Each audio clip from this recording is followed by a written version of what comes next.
আর সামনে যে নিউক্লিয়ার যুদ্ধ হতে যাচ্ছে আল্লাহু আলাম কবে হবে, এবং এটা হইলে যে কি হবে পৃথিবীর অবস্থা আল্লাহই ভালো জানে। এমন নিউক্লিয়ার ওয়েপেন্স আছে যেটা আসমানে যদি বিস্ফোরণ ঘটানো হয় তাহলে ওই দেশের সমস্ত ইলেকট্রনিক জিনিসগুলো নষ্ট হয়ে যাবে। বুঝতে পারেন না এই কথা? বোম মারতে হবে না পৃথিবীতে, মাটিতে বোমটা মারতে হবে না, আসমানে বিস্ফোরণ করে দিবে, তাতে আপনার পুরো দেশের যত ইলেকট্রনিক ডিভাইস আছে সব ড্যামেজ। এটা এই যুগ। ওই হিরোশিমা নাগাসাকির কথা মনে আছে? কি হয়েছিল ওখানে বলেন? দুইটা বোম ফেলা হয়েছিল, পারমাণবিক বোমা। কে ফেলেছিল? কে ফেলেছিল? আমেরিকা। আচ্ছা, ওই বোম দুটার নাম কি? হ্যাঁ, এই তো জানেন, লিটল বয় আর ফ্যাটম্যান। ওই দুইটা বোম পড়ে যে কোটি কোটি মানুষ মারা গেল, এখন পর্যন্ত জাপানের মানুষ তার তেজস্ক্রিয়তায় ভোগে। এখনকার পারমাণবিক ওয়েপেন্সগুলো তার চেয়ে অনেক অনেক অনেক বেশি শক্তিশালী, হাজার লক্ষ গুণ বেশি শক্তিশালী হতে পারে। রাশিয়ার কাছে এমন সুপারসনিক মিসাইলস আছে, নিউক্লিয়ার মিসাইলস, যেগুলো শব্দের গতিবেগের চাইতেও 10 গুণ বেশি যেতে পারবে। তো এই শব্দের গতিবেগের চাইতেও 10 গুণ 20 গুণ বেশি যেতে পারবে কি একটা মিসাইল। মানে মিসাইল আবার আকাশ প্রতিরক্ষা ব্যবস্থা বলে একটা কথা আছে। আকাশ প্রতিরক্ষা ব্যবস্থায় ওই মিসাইলগুলোকে ডিফেন্ড করে দেওয়া যায়, ধ্বংস করে দেওয়া যায় আকাশেই। ওই প্রতিরক্ষা ব্যবস্থাও ধরতে পারবে না কত জোরে মিসাইল যাচ্ছে। এবং সেই রাশিয়াকে উস্কে দিচ্ছে এখন পশ্চিমারা। ও যদি একটা ফেলেই দেয় তখন দেখবেন পশ্চিমারা সবাই মিলে আবার যুদ্ধে নেমে যাবে, পুরো ব্যাসাকার হয়ে যেতে পারে। আল্লাহু আলাম, আল্লাহ ভালো জানেন। তবে এটা সময়ের ব্যাপার মাত্র যে বিশ্বে একটা ভয়ঙ্কর প্রলয়কারী কিছু একটা হতে যাচ্ছে। এন্ড বলবো যে ভবিষ্যৎবাণী করে বেড়াচ্ছে। ভবিষ্যৎবাণী করি নাই, আপনার বর্তমান সম্পর্কে জ্ঞান নাই বলেই বর্তমানকে আপনার ভবিষ্যৎ মনে হয়। বর্তমান সম্পর্কে আপনি অজ্ঞ বলেই বর্তমানের জ্ঞানটাকে আপনার কাছে ভবিষ্যৎ মনে হচ্ছে। বর্তমান সম্পর্কে জ্ঞান অর্জন করেন, দেখবেন সঠিক বুঝতে পারবেন। নিউক্লিয়ার যুদ্ধের দ্বার প্রান্তে। তো যেটা বলছিলাম যে এই যে গোত্রীয় হানাহানি দেখেন ছড়িয়ে পড়েছে, আর এই হানাহানিকে উস্কে দিচ্ছে কারা? এই হানাহানিকে উস্কে দিচ্ছে একটা শ্রেণী, তার নাম জায়নিস্ট মুভমেন্ট। তারা কি চায়? তারা চায় চীনকে তাইওয়ানের সাথে বিরোধ বাঁধিয়ে দিতে। তারা চায় বাংলাদেশের অভ্যন্তরে একটা ফাসাদ লাগিয়ে রাখতে। তারা চায় মিয়ানমারকে দিয়ে বাংলাদেশকে বিজি রাখতে। তারা চায় ইউক্রেনকে দিয়ে রাশিয়াকে বিজি রাখতে। তারা চায় ইসরায়েলকে দিয়ে প্যালেস্টাইনকে বিজি রাখতে। বিভিন্ন জায়গায় সব সেট করে রাখা হয়েছে আর কি। এবং তার উদ্দেশ্য হচ্ছে পৃথিবী থেকে মানব জাতি কমিয়ে ফেলা। এবং আস্তে আস্তে যেন ওদের যে agenda, they want to rule the world, তারা সারা ওয়ার্ল্ডটাকে রুল করতে চায় এবং ইসলামকে পুরো মুছে ফেলতে চায়। এবং ইসলাম শুধু না, ধর্মতাত্ত্বিক যে কোনো কনসেপ্ট আসলেই ওটাকে মুছে ফেলতে চায়। যে কোনো ধর্মকেই তারা সহ্য করতে পারছে না। তো এই উদ্দেশ্য বাস্তবায়নের জন্য তারা এই কাজগুলো করে বেড়াচ্ছে। আইয়ামে জাহিলিয়াতের সেই যে সুন্নত, ওই যে জাহিলিয়াত এখন সারা বিশ্বে এভাবে ছড়িয়ে পড়েছে। দেখেন, আমার মতো বয়সে, আমার চেয়ে প্রায় 10 বছর বয়স আগেই তারেক বিন জিয়াদ স্পেন জয় করেছিল। আমার যে বয়স এখন চলছে 30 পার হয়ে গেছে, এর চেয়ে আরও প্রায় 10 বছর আগে মুহাম্মদ বিন কাসিম এই সিন্ধু জয় করেছিল। এখন যে ইসলাম আপনি ভোগ করছেন, এটা তাদের ফল, তাদের এই জিহাদের ফল। তো এখন আমাদের এই যে 20 বছর 30 বছরের যুব সমাজের দিকে তাকায় দেখেন, একবার তাকায় দেখেন, চেহারাগুলো একটু দেখেন, চেহারা দেখেন, এক একটা চেহারা দেখেন, চেহারায় নূর নাই, নষ্ট হয়ে গেছে, নামাজ নাই, চোখগুলো বসে যাচ্ছে, কারণ সারা রাত জেগে থাকছে। ওই যে টিকটক টিকটক টিকটক সারা রাত, হ্যাঁ সারা রাত ফোনে, সারা রাত গল্পগুজব। রাত্রেবেলা দেখবেন, রাত্রেবেলা শহর যেন জীবিত হচ্ছে। রাত্রেবেলা ক্যারাম খেলে, রাত্রে লুডো খেলে, রাত্রে এটা করে, রাত্রে সে, সারাদিন ঘুম, সারাটা দিন ঘুম। সারা রাত জেগে থাকে কুকুর এবং সারাদিন ঘুমায় কুকুর। আর দেখবেন আপনি বিড়ালকে দেখবেন, ও কিন্তু রাত্রে ঘুম এবং দিনের বেলা সে অ্যাক্টিভ। পাখিকে দেখবেন, পাখি সন্ধ্যা হলো একদম ঘরে, যেই সূর্য ডুববে পাখি একদম ঘরে, দেখেন না, পাখি ঘরে।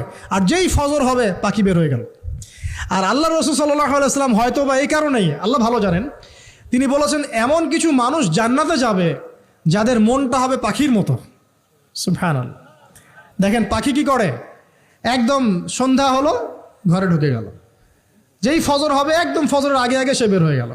তো পাখির মতো হওয়ার চেষ্টা করেন, পাখির মতো লাইফস্টাইলে আসেন। এবং সে সারাদিন পরিশ্রম করে রিজিকের জন্য, করে না? আল্লাহ পাক পাখিকে রিজিক দেন কি চাকরির মধ্য দিয়ে না ব্যবসার মধ্য দিয়ে? কিভাবে সে রিজিক পায়? তাওয়াক্কুল, তাওয়াক্কুল, আল্লাহর প্রতি তাওয়াক্কুল। আর তাওয়াক্কুল করে কি সে ঘরে বসে থাকে না রিজিক সার্চ করে, রিজিক তালাশ করে? আপনিও রিজিক তালাশ করেন, আল্লাহ পাক রিজিক দিবে ইনশাআল্লাহ তাআলা। প্রিয় যুবক ভাইরা, আল্লাহর ওয়াস্তে তওবা করেন।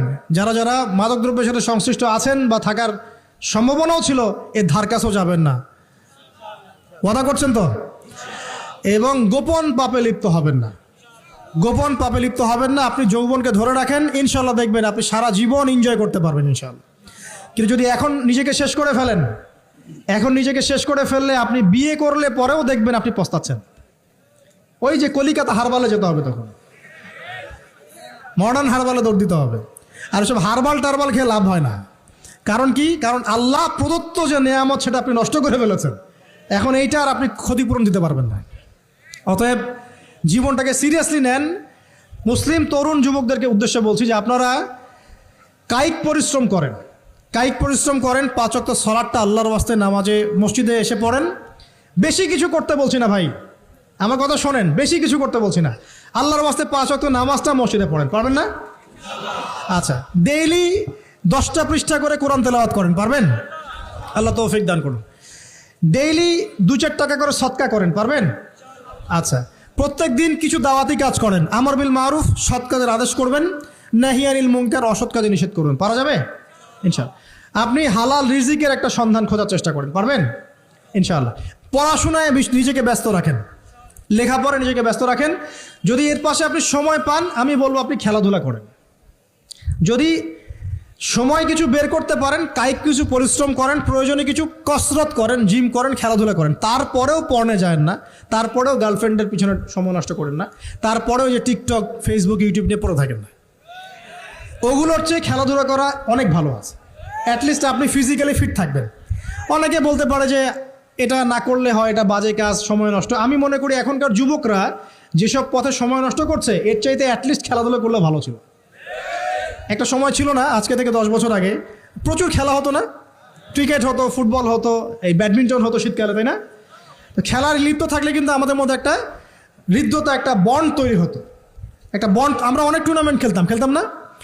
এখন দেখবেন কিচ্ছু নাই, সব বন্ধ, খালি ফোন, সারাদিন কি ফোন। এটা আরও কি ডেঞ্জারাস না? এভাবে তাদের ফিজিক্যাল বডিটা নষ্ট হচ্ছে, মেন্টাল স্ট্রেংথটাও নষ্ট হচ্ছে। এর চেয়ে বরং তারা যদি কোনো কসরত করে, এটা অনেক ভালো হবে। এটা আমার মত, এটা আমি কোরআন সুন্নাহ থেকে কোনো কথা বলছি না। আল্লাহ পাক বোঝার তৌফিক দেখ। শেষ কথা হলো যে আইয়ামে জাহিলিয়াতের আরেকটা নির্মম বর্বরতা ছিল হচ্ছে গোত্রীয় দ্বন্দ্ব। কি ছিল? গোত্রীয় দ্বন্দ্ব। এটাই দিয়ে আমি শেষ করছি। সেটা হলো কেমন গোত্রীয় দ্বন্দ্ব? মনে করেন একটা গোত্রের নাম বনু তামিম, একটার নাম বনু হানিফা, একটার নাম হচ্ছে বনু কোরাইজা, একটার নাম হচ্ছে মনে করেন বনু মাখজুম, আরেকটা হচ্ছে বনু আদি। এরকম অনেক গোত্র ছিল আর কি। তো এই গোত্রগুলোর মধ্যে আপোষে দ্বন্দ্ব চলতো। খুব সামান্য কারণে তারা দীর্ঘস্থায়ী যুদ্ধ করত। একটু বোঝার চেষ্টা করেন, খুব সামান্য কারণে তারা লম্বা লম্বা যুদ্ধ করত। একটা উটকে কেন্দ্র করে প্রায় 80 বছর যুদ্ধ হচ্ছে। কত বছর? 80 বছর। এখন আপনাকে বলি, এই যে জাহেলিয়াতের এই যে গোত্রীয় হানাহানি, মারামারি, কাটাকাটি, এটা কি এখন সারা বিশ্বে ছড়িয়ে পড়েছে কি পড়ে নাই? আল্লাহর নূর দিয়ে দেখেন, পড়েছে কি পড়ে নাই? দেশে দেশে হানাহানি বেড়েছে না কমেছে? রাসূলুল্লাহ সাল্লাল্লাহু আলাইহি ওয়াসাল্লাম 23 বছর নবুয়তের জীবনে যতগুলো জিহাদ করেছেন এবং সারিয়া করেছেন, এতে সব মিলে হয়তো 2 থেকে 3 হাজার মানুষও মারা যায় নাই। ঠিক আছে? কিন্তু এখনকার দেখবেন প্রথম বিশ্বযুদ্ধেই কয়েক কোটি মানুষ শেষ, দ্বিতীয় বিশ্বযুদ্ধেই আরও কয়েক কোটি মানুষ শেষ। আর সামনে যে নিউক্লিয়ার যুদ্ধ হতে যাচ্ছে, আল্লাহু আলাম কবে হবে, এবং এটা হইলে যে কি হবে পৃথিবীর অবস্থা আল্লাহই ভালো জানে। অতএব আমরা চোখ কান খোলা রাখতে হবে। ভয়ঙ্কর অবস্থা সামনে।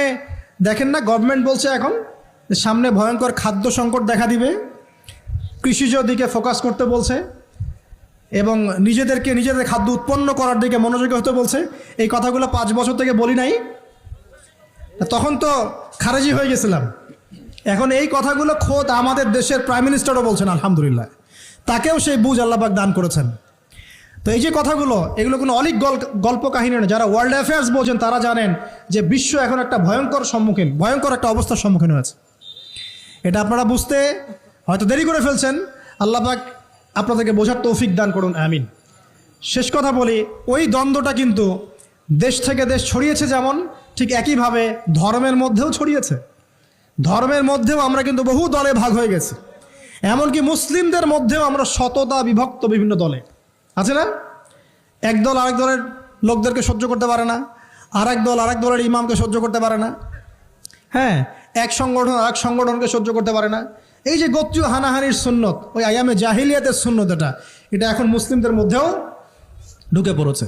তো প্রিয় ভাইরা, দেখুন, আমি এক কথায় বোঝাতে চাইলাম যে জাহিলি যুগ আপনি যেটাকে বলছেন, আইয়ামে জাহিলিয়াত যেটাকে বলছেন, যে কারণে বলছেন, ওই কারণগুলো প্রত্যেকটা কারণ এখনকার বিশ্বে মজুদ আছে। শুধুমাত্র স্বল্প পরিসরে না, এখন বড় পরিসরে মজুদ আছে। অতএব আপনাকে যদি আইয়ামে জাহিলিয়াতুল আকবার বলে কোনো বিশ্বকে রিকগনাইজ করতে হয়, তাহলে এখনকার বিশ্বকে করতে হবে। অতএব এই ওয়ার্ল্ড অ্যাফেয়ার্সটাকে বোঝেন, জাহিলিয়াতটাকে বোঝেন। এই জাহিলিয়াত থেকে উত্তরণের জন্যে সমাধান কে দিয়েছিল বলেন? ইসলাম কি সমাধান দেয়নি? ইসলাম সমাধান দিয়েছে, কোরআন সমাধান দিয়েছে। রাসূলুল্লাহ সাল্লাল্লাহু আলাইহি ওয়াসাল্লাম 23 বছরের মধ্যেই সমস্ত জাহিলিয়াতকে দূর করে দিয়েছেন, দেন নাই? বলেন, 23 বছর পর কি মক্কায় শিরক ছিল? বলেন, 23 বছর পর কি মক্কায় সুদ ছিল? 23 বছর পর কি মক্কায় জেনা, এই যে আপনার ব্যভিচার, এই যে আপনার মাদক, এই যে গোত্রীয় হানাহানি, নারীর অবমাননা, এগুলো ছিল? তাহলে একজন মহামানব, তিনি 23 বছরের মধ্যেই পুরো সমাজটাকে সংস্কার করে ফেললেন না? সেই রাসূল সাল্লাল্লাহু আলাইহি ওয়াসাল্লামের সুন্নত কি মরে গেছে? সেই আল্লাহ কি মরে গেছেন? নাউজুবিল্লাহ। সেই আল্লাহ পাকের নাজিলকৃত কোরআন এবং হাদিস কি মরে গেছে? তাহলে সেই আল্লাহ যদি জীবিত থাকেন, সেই রাসূলের আদর্শ যদি জীবিত থাকে, এবং সেই কোরআন যদি এখনও মুসলিমদের হাতে থাকে, তাহলে এখনকার বিশ্বের জাহিলিয়াত আমরা ফেস করতে পারবো না? পারবো না ইনশাল্লাহ? পারবেন ইনশাল্লাহ? কি করবেন তাহলে? মোটা দাগে কয়েকটা কথা বলে শেষ করে দিই। 1 নাম্বার, প্রিয় ভাই, জ্ঞান অর্জন করেন, প্রচুর পড়াশোনা করেন। জ্ঞান অর্জনের ক্ষেত্রে সাম্প্রদায়িক হবেন না, এতটুকু নিব এতটুকু নিব না, এর থেকে নিব ওর থেকে নিব না, এমন হবেন না। জ্ঞান যেখানে পাচ্ছেন নিতে থাকেন, আল্লাহ পাক আপনাকে নূর দিবে ইনশাআল্লাহ। আল্লাহ যখন আপনাকে নূর বা আলো দিবে তার পক্ষ থেকে, আপনি এমন কিছু দেখবেন যা অন্যরা দেখতে পারছে না। আপনি খিজির হয়ে যাবেন ইনশাআল্লাহ আলাইহিস সালাম। যে মুসা আলাইহিস সালাম বুঝতে পারছেন না কেন নৌকা ফুটা করছে, কেন বাচ্চাকে হত্যা করছে, আর কেন দেয়াল নির্মাণ করছে, কিন্তু খিজির আলাইহিস সালাম বুঝতে পারছেন কেন এগুলো করতে হচ্ছে।